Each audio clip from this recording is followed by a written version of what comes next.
I'll tell you about, you see over there, he's asking about grass.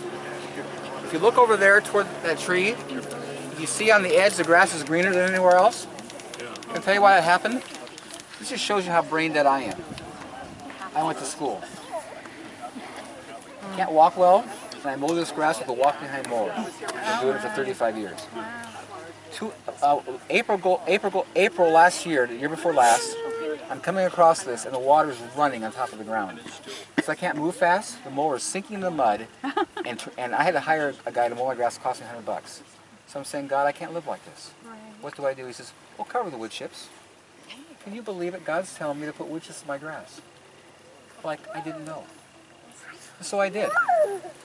The next April I came out here, I'm coming across the grass, there's water running on it, and because the wood chips are in the ground, and they don't break down into the dirt, and they're buoyant, my wheels are staying on top, and I'm screaming for joy. I'm totally on top of this stuff. And if you look at the color of that grass, how much greener it is, not only is it maintaining a surface that have no mud, it's also fertilizing the grass. So wood chips make a great fertilizer for your lawn. You want to screen it so it's not heavy material, and no more than 1 inch. Just enough to cover. And the grass goes right through it, and see as it lays there, every time water goes through it, it releases compost, and as it also lays, it holds moisture. I'm just telling you, it's remarkable. Look how much greener it is. It's just like, come on. And can you believe it? I had to be told to put wood chips in my lawn. I just...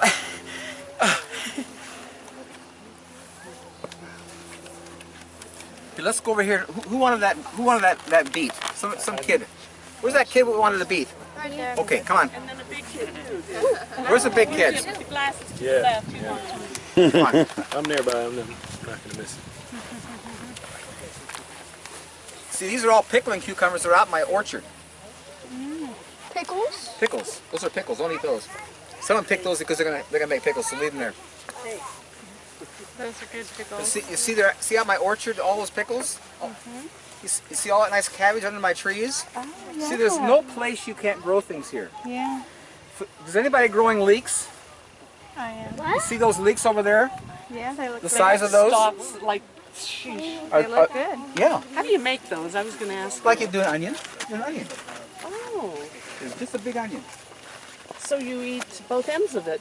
One would be like a chive, and the other end would be like, really? I never knew that. I don't really like Oh, I love leeks, but I don't really like Who wanted the beet? It was a kid. Okay, go wipe it off and eat it. like a beet too. You want a beet too? that. Is so small. Where's the gentleman that wanted one? Okay, let's go wipe it off in the grass. Now listen, all those, hey you guys, you're eating all those greens, don't put in my grass. If you're done, you can throw it to the fence for the sheep, but don't put it in the ground. Wipe it off. On the grass, right under your feet. Grab this. The grass is a mat.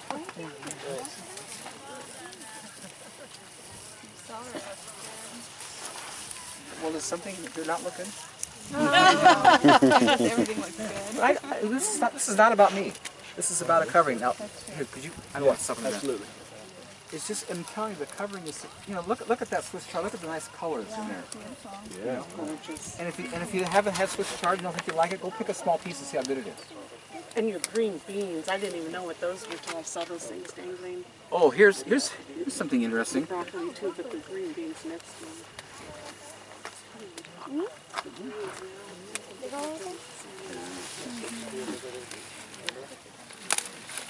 Here, I want someone to do an experiment here. Somebody that you see this, how thick this is. Yeah. You know from your experience, this is going to be tough and stringy and bitter. I want someone to sample this. Come on. I'm going to take a few pieces off just to share with you.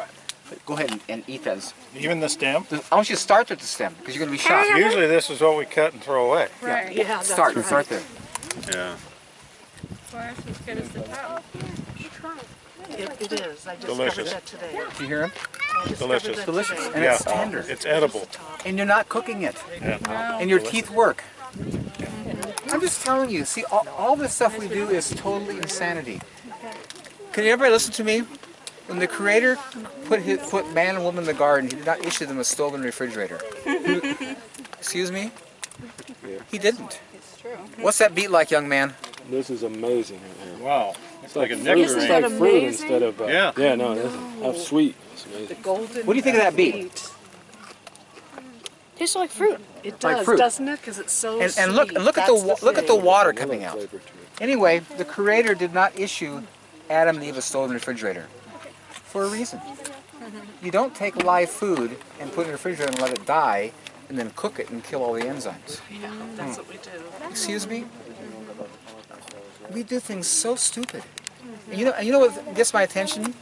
You know, when Jesus came here, He wanted to connect us to the Father.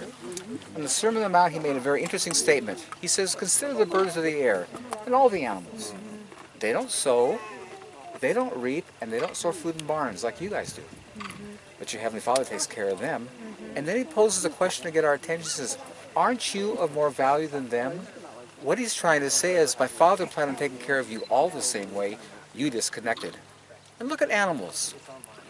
They have no health insurance, don't go to doctors, have no stove, no refrigerator, and they live healthy, powerful lives. Why?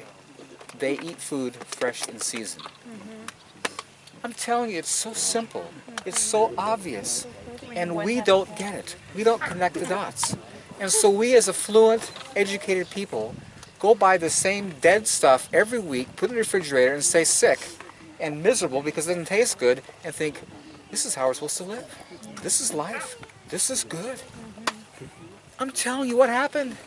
We're not thinking, and it's not good. This is good. This is good. And this is how we're supposed to live. See, I come out here every day. I'm amazed. If I was starting over again, my kitchen would only have a sink, no stove, no refrigerator. I'm amazed at how little I eat. Because it's so full of minerals and nutrition, I don't need much. And this lady, she's been hanging out here, and she can tell you the same thing. She walks around and she has like a piece of this and a piece of that, and she feels totally full. Because it has mineral content and you're satisfied. We're eating 3 meals a day because we're starved to death on full stomachs and we're always hungry. I'm amazed. I mean, I'll start out in the morning and have a handful of strawberries. I go all day long working and I'm not tired. I'm not hungry. I'm thinking like, where's the protein? Where is it?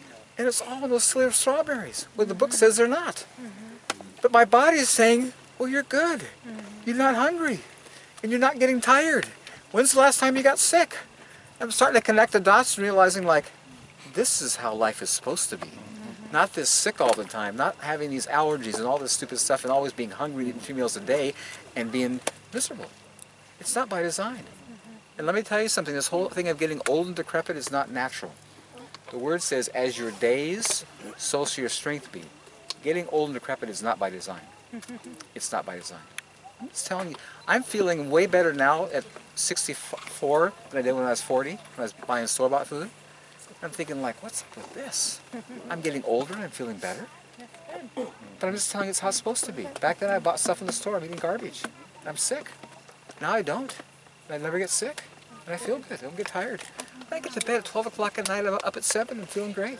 You know? I just go all day and I'm just thinking like, it wasn't, when I was 40, I'm taking naps on the way home in my truck because I'm tired. You know, I'm thinking like, man, what is up with this? I shouldn't be feeling this good now, but live food works. Now, you men, because you use your brains, we always trying to fix stuff and we try to think it out. Where women have more of a tendency to go to their heart, it's called women's intuition. If we're walking down the road, and I tell you men, see these wood chips out here? This would be a great place to plant a garden. See this guy laughing? Yeah, really. You're stupid. You're nuts. But I want you to observe these things growing in this place you can't grow a garden. This is never watered, never fertilized. Look at the sage. Look at the blueberries. Big on that little tree. Look at, you can have a blueberry. Yeah, help yourself. Figs on you? Figs too? No, the figs. Not right. They're not Figs, ready. there's a couple ripe, and I'll have only a few, but I want someone who's never had a ripe fig. See, I live in Western Washington where figs don't grow.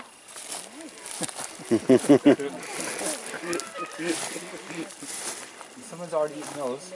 I had some there this morning, but I have one here that's ripe. Oh yeah. And I want somebody who's never had a ripe fig.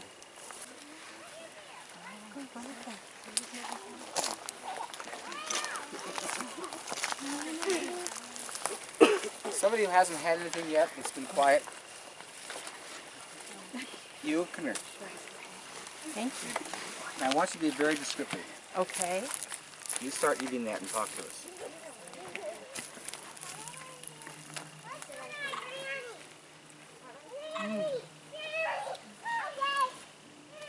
Creamy. And sweet. Not too sweet. You see, everybody grows brown turkey here. They don't get ripe. This is the only variety that gets ripe in this part of the country. Isn't that incredible? What kind is it? This is called Desert King. It's the only one that gets ripe here. Nothing will get ripe here. I'm 600 feet above sea level. Nothing should be getting ripe here. And I'll tell you something interesting. You see that fig tree over there in my herb garden? That's all coming out. I'm giving that to somebody this winter because it doesn't grow. It kills it every year. You see where this tree is? It has behind it a major blanket of fir trees that keeps it warm in the winter. It's south-facing, so it gets full sun. Because of that blanket back there, things are happening. This tree is 3 years old from a stick. I put a stick in the ground 3 years ago. And if any of you are here local in the wintertime, I'm going to prune all these trees and I'll give you all the sticks you want. If look at the beautiful color. Look how dark green. Look, no bugs touch it. It's the easiest tree to grow, and it's the most amazing, incredible food. How do you keep the birds away from it? I think, so far I haven't had problems with birds eating my figs. They eat my blueberries, but I have plenty for everybody. Fabulous. Let Was that me, Desert King? Or what was that thing? it's called Desert King. Desert It's King. the only one that gets ripe here in Western Washington. Now let me explain to you what God showed me about why man kills. We just had a demonstration and I told you that you can grow stuff here. You think I'm crazy. Here's what happened to the human race. When God created Adam and Eve, He created them like Himself. The Bible says, let us create man in our own image after our own likeness. The Bible defines God as a spirit. God is a spirit, and those that worship Him worship Him in spirit and in truth. Adam and Eve were created as spirit beings.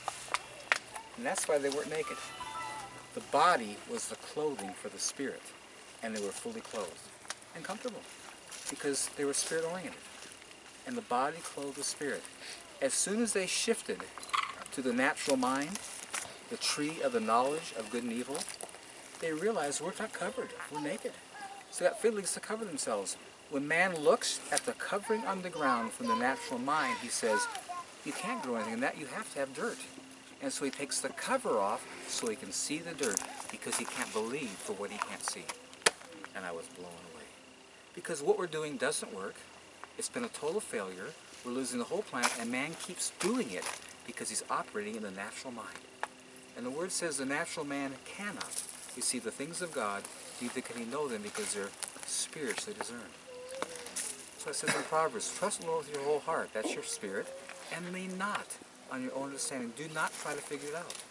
In all of your ways acknowledge Him, and He'll direct your path from the Spirit. It's huge. It's so huge.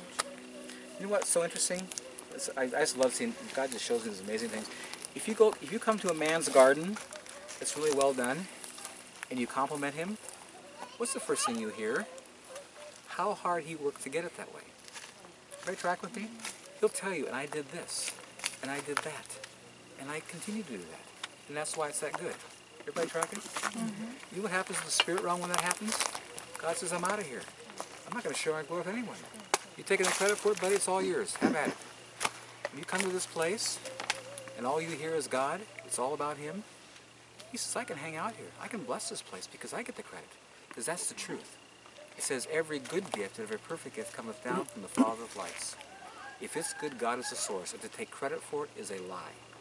You have nothing to do with it. Everything you have, you received. Everything. Everything. And to take credit for it is a lie, and God's out of here. He'll say, have at it, buddy. You didn't kill yourself. I'm not going to help you. The spirit realm is so real.